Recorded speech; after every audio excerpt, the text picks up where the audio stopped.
Friend, आपका स्वागत है हमारे YouTube channel Shiv IT solution में।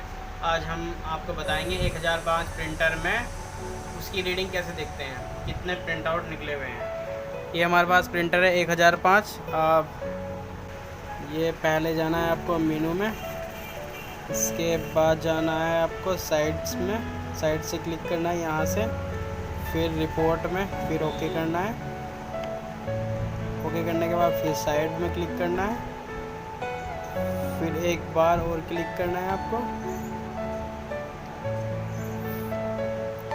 कॉन्फ़िगरेशन रिपोर्ट में जाना है, फिर उसके बाद ओके करना है। ये हमारा प्रिंटर स्टार्ट हो गया है।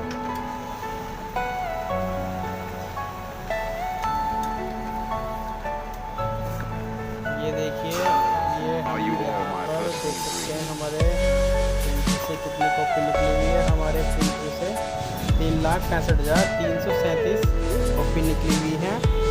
और जो जाम पेपर हो रखे हैं वो ये है, इसमें आपको पूरी कंप्लीट हिस्ट्री मिल जाएगी। प्रिंटर की कितने कॉपी हुई है, कितने प्रिंट हो रखे हैं, टोटल पेज कितने हैं, स्कैन पेज कितने हो रखे हैं, पेपर जाम कितने हो गए हैं, और डिस्प्ले।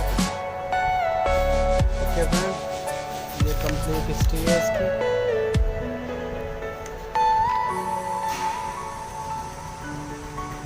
आज की वीडियो इतनी ही थी। अगर आपको हमारी ये वीडियो पसंद है तो लाइक करना, सब्सक्राइब करना एंड बेल आइकन को प्रेस करना।